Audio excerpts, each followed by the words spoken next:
Do you need a reminder that it's winter? Well, let's talk about No Quarter Prime Issue 2.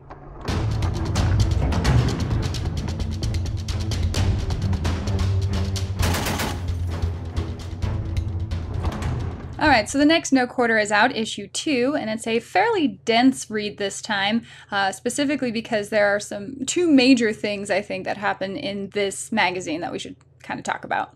So the first article, of course, is The Fire in the Forge, Volume 2, so the second part. It mentions that there's going to be 6 parts to the series going back to the book Escalation, so you're going to get a recap of the history going back that far, which is a few years in the history of Western Immigrant right now. The next article is called Sanctum of Dawn, and so that's just a little article between Menoth and Legion and them battling out for an artifact up in some far north, a temple. There's an artifact within a temple. But the cool thing about it is that this leads directly into 4 Company of Iron scenarios that are a flat-out campaign. And you don't have to play the campaign with Protectorate forces against Legion forces. You can use any armies that you're wanting. But the setting they give you is, I think, an example, basically, of Protectorate versus Legion in this case. Essentially, you have a force trying to get to a location like a sanctum or temple, and there's an opposing force also trying to get there, and you're fighting for each different point getting to the final area, which would be the sanctum, because you start actually on the road. The cool thing, of course, about it, with it being 4 scenarios in a campaign series, is the winner of each given scenario gets a benefit going into the next scenario. So, like, going into the second scenario, the setup is actually partially determined by who won the first scenario. Going into the third scenario, you get a benefit in your points cost for your Warjack or Warbeast by who won the second scenario. And for the fourth scenario, you get a benefit to your deployment zone based on who won the previous scenario. So it's kind of minor, but I think they're going in the right direction. Then there's another hostile territory article taking place in the city of Felig, which is probably one of the most abused areas of all of Western Imran because it borders Khador and Ord and is in Signar. It's on the border of Signar, and it's right past the Thornwood Forest. The story itself is basically a history of Felig, and it's followed up with a full War Machine scenario for that town, or I should say the gates to that town. And just like the last Hostile Territory article, it includes a little insert on how to build some of the terrain pieces, like crumbling walls or cannons. I hadn't talked about it before, but it's in all of the issues of No Quarter Prime so far. It's called Table Ready in 5 Steps. So as an example, they'll take a given model and give you the actual step-by-step instructions for getting it table ready. And apparently they also base last. I don't know, I guess it's weird that I base first. But it's kind of nice for new painters, because I know when I started painting, I went totally nuts with the colors, and it was a disaster of a model. She's buried somewhere in the backyard. So if you're just trying to get your army painted so that you can go ahead and play with them and get them tabletop ready, this will make them look good while being just a normal theme of their, of their faction. Now, this issue ended up coming out shortly before Christmas, and one of the articles in there is the 12 Factions of Christmas CID. So it's just a massive community integrated development update on several of the factions. Now, the CID changes in general, you can double check with the card directory online just to make sure that you're playing with the most up-to-date models, and you can also download the updated theme forces there. Although reading through it did remind me of the new Black Dragon solo Sofia Skirova for Khador. Yeah, I guess I should really assemble those Iron Fangs. Okay, time for the big deal part of this issue. No Quarter Issue 2 features the updated rule set for Unbound. Unbound is the apocalypse level equivalent rules for War Machine for players wanting to play with 100 or more points.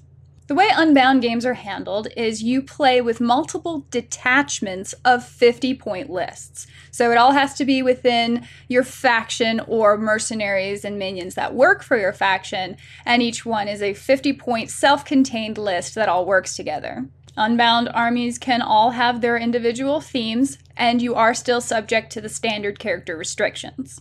The turn sequence involves players taking turns activating each 50-point detachment against each other. There's also a seizing the initiative roll, which happens at the end of every round. So after each detachment has activated, you roll again to see who goes first, which is a lot like Company of Iron, in which you compete for priority. They also handle the phases a little different. So for the maintenance phase that you would normally have, you have your maintenance phase for all of your armies, then the other side has their maintenance phase for all of their armies. Same with control phase. You have your control phase, but you don't allocate focus in that case.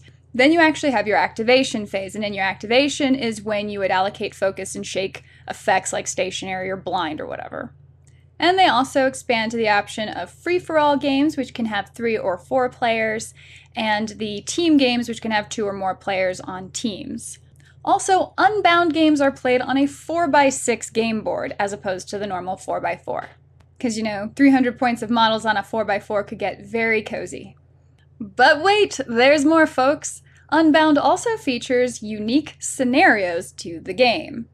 There are 6 unique scenarios that come in this issue, and they have some really unique features. One of which is a burning forest where the second player, I think, determines where the fire starts, and on one edge of the game board, just from the side of where you're playing, is just on fire, and you roll a d3 each turn as the fire encroaches further and further in until it engulfs the board. You could also consider it a real-life death clock.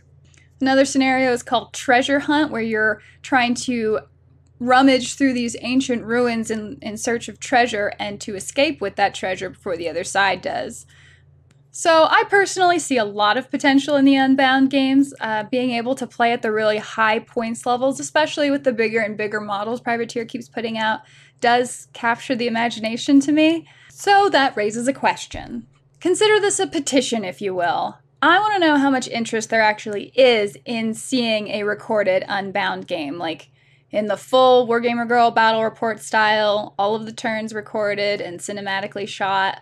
Now, I'm not gonna lie, that is a ton of work between the recording and knitting all that together. And part of me would like to do it, but I really need to know if there's some interest in that, because that is a ton of hours to put into this. So if you want to see an Unbound battle report on my channel, definitely give this video a like and make a comment in the comments area saying that you want to see an Unbound game or what you would like to see in an Unbound game, just so I can get a sense of how much interest there really is in seeing one. And I don't know how many likes or comments or anything I'm looking for, but it's a lot. So get your friends to comment as well, because this would be epic.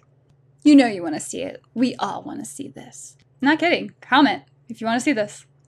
I'll wait. Okay, I can give it a rest. We can go back to the magazine now.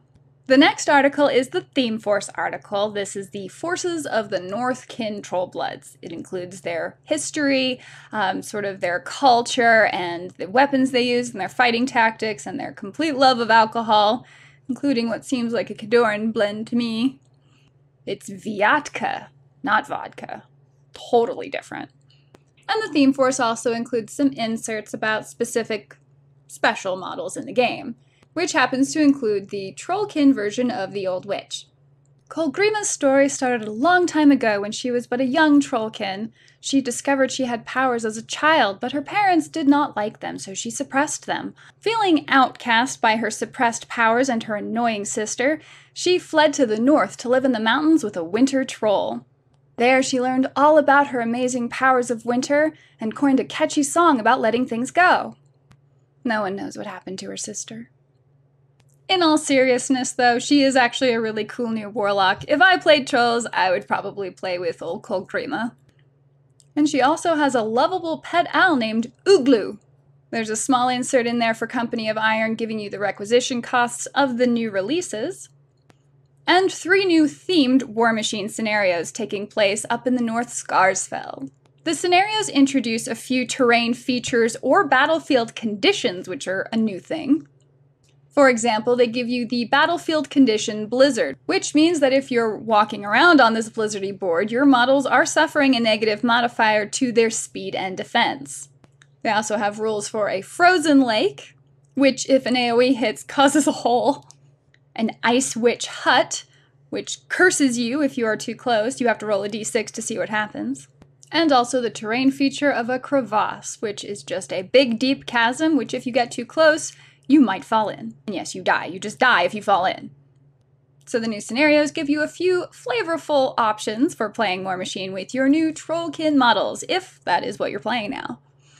And the last part of the article is the new Trollbloods theme force, called Storm of the North.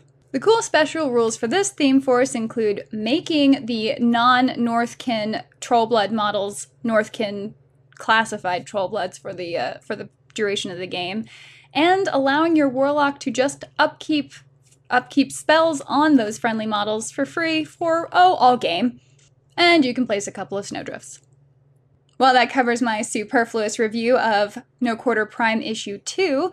Like I said, there was a lot in there to cover, so I hope you enjoyed it. And again, if you are interested in an Unbound game, definitely let me know. Do leave a comment, and don't forget to like it. So we'll see you guys next time. Take care.